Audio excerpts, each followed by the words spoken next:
Казвам здравейте и добре дошла на доктор Ванеса Валянова. Днешната тема е супер интересна и е сред топ 10 в търсенията в Google. Така че ще говорим за косопада. Да започнем с това каква е медицинската дефиниция за косопад. Здравейте, благодаря за поканата. Косопадът е доста често срещано състояние, което може да е както физиологично, така и да се дължи на различни автоимунни, хормонални или инфламаторни състояния. За физиологичен косопад се счита отпадането на между 80 и 100 косъма дневно, като косменият растеж може да бъде разделен на 3 фази. Това е фазата на анаген, която е активната фаза на растеж. Тя продължава в период между 2 и 6 години. Следващата фаза е фазата на катаген. Тя е доста кратка. Това е фаза на обратно развитие. Продължава от между 1 и 2 седмици. И последната фаза е телоген фазата. Това е фаза, през която не се наблюдава метаболитна активност и може да е с продължителност между 2 до 6 месеца. И всъщност тогава косъма отпада и на негово място трябва да се появи нов. Да. Доктор Валянова, ако забележим изтъняване на косъма, това предвестник ли е на косопада? Промени в структурата и качеството на косъма, като изтъняване, накъсване и забавяне в растежа, могат да се дължат както на косопад, така и на различни причини, като промяна в начина на живот, дефицити в хранителния режим в диетата, като намален прием на белтъчини, недостиг на витамини и микроелементи, както могат да се дължат и на хормонални промени в организма. Споменахте дефицити на витамини и микроелементи, а всъщност когато правите диагностика на косопада, препоръчвате ли лабораторни изследвания? Да, препоръчваме лабораторни изследвания в определени случаи. След консултация, в която обсъждаме подробно анамнезата на пациента, обсъждаме неговото състояние, давността на оплакванията, провеждаме преглед и след това се препоръчват определени лабораторни изследвания при наличие на някои заболявания и други изследвания, като например микробиологично изследване. А когато хората дълго време се борят с косопада и вече са отчаяни от всички мерки, които са предприели, идват при вас като последна инстанция и за лечение, как успявате да ги успокоите и тези емоции да ги притъпите, защото знаем, че стресът също предизвиква косопад? Да, стресът предизвиква косопад. Обикновено тези хора изпитват дискомфорт от тяхното си състояние. Минали са години, в които са опитвали какво ли не. Ние успяваме да им вдъхнем увереност и да им помогнем да се чувстват по-сигурни, когато започнат да виждат резултати от терапията, която ние им предлагаме. Доктор Валянова, а каква е ролята на андрогените, например дехидротестостерона, загубата на коса и вие препоръчвате ли прилагането на негови инхибитори? Андрогенната алопатия се среща както при мъжете, така и при жените. При нея оказват влияние андрогените, най-вече дехидротестостеронът. Той има по-голямо влияние при мъжете, като под влиянието на този хормон терминалните косми се превръщат в велосни. Увеличените стойности на дехидротестостерон водят до скъсяване на анагенната фаза и поради това се удължават фазите на катаген и телоген. Миноксидилът е блокер на дехидротестостеронът. Той е одобрен за локално приложение през 1988 година. Миноксидила до ден днешен намира приложение, като се използва както при мъже, така и при жени, но в различни концентрации. Аз знам, че една от най-популярните процедури срещу косопад е плазмотерапията. Какво представлява тя и вие прилагате ли я в практиката? В ежедневната ни практика често прилагаме плазмотерапия. Процедурата представлява извличане на кръв от пациента, след това тя се центрофугира и се получава плазма, която е обогатена с тромбоцити.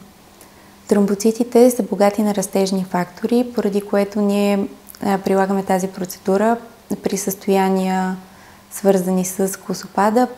Тези растежни фактори стимулират космените фоликули. Другата много известна инжекционна процедура е мезотерапията. Всъщност, какви са активните съставки, които помагат при косопад? Мезотерапията е минимално инвазивна процедура, при която се инжектират в скалпа коктейл от активни вещества. Това са аминокиселини, растежни фактори, също така меден пептид, хиалуронова киселина.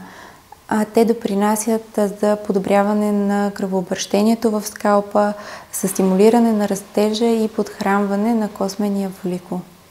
Доктор Валянова, разбрах, че имате нова придобивка в Хилклиник и това е един корейски апарат. Той помага ли и за справяне с този проблем? Да, това е апаратът NovoJet. Това е медицинско устройство, което представлява безиглен инжектор за въвеждане на вещества в организма. Първоначално е създаден да улесни въвеждането на инсулин при хора с диабет.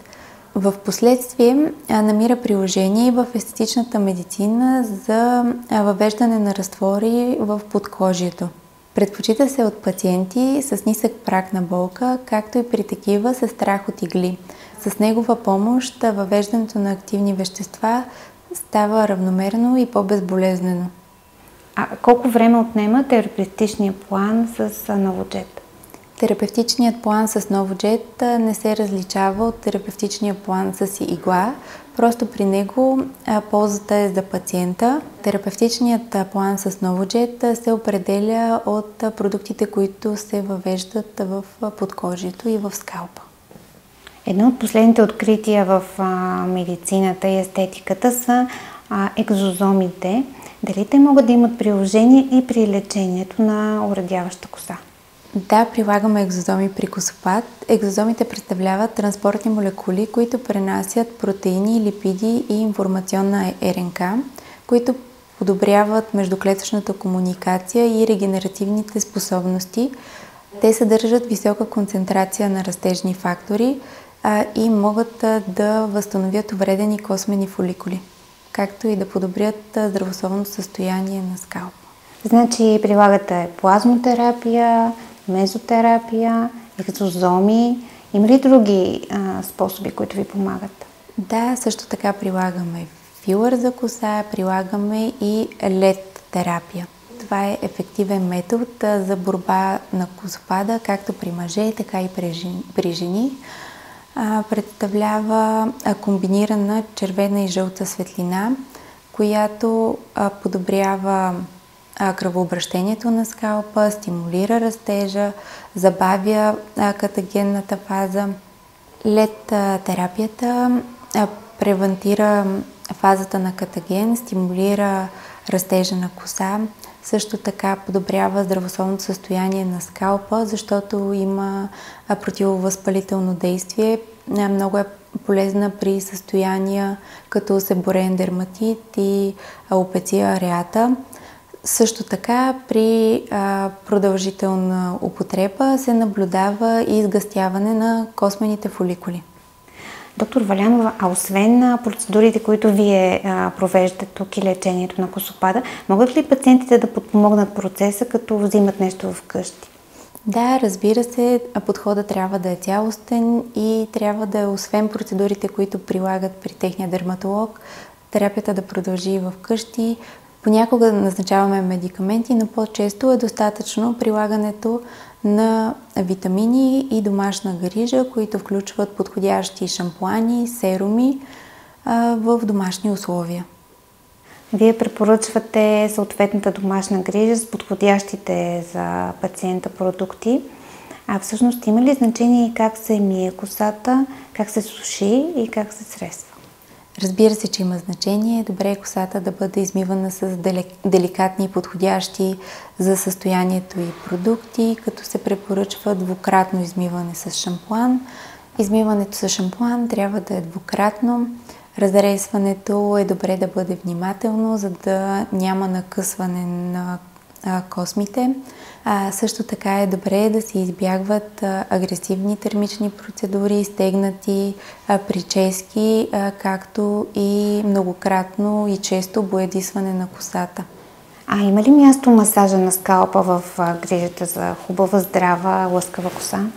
Разбира се, че има. Фрикцията на скалпа благоприятства кръвообращението, като по този начин ние подхранваме космените фоликули. Чрез кръвта се доставят хранителните вещества за косъма. И е препоръчително да се правят всекидневно масажи на скалпа, които да са по 10-15 минути. И да завършим тази тема с вашия съвет към хората, които изпитват притеснение, уредяване на косата и косопад, но не са се обърнали все още към специалист. Призовавам ги да не чакат, да се обърнат, защото колкото по-рано се започне превенцията на косопада, толкова по-лесно и по-ефективно ще бъде неговото лечение. Също така препоръчвам горещо да се хранят пълноценно, балансирано, да избягват стреса колкото е възможно. Приключваме този разговор в оптимистично настроение, защото се оказа, че има много методи, много подходи за лечение на косопада и има надежда за хората, които страдат от това състояние. Да, разбира се, съвременната медицина непрекъснато се развива и представя много възможности за пациентите да намерят правилното лечение и подход за тяхното състояние.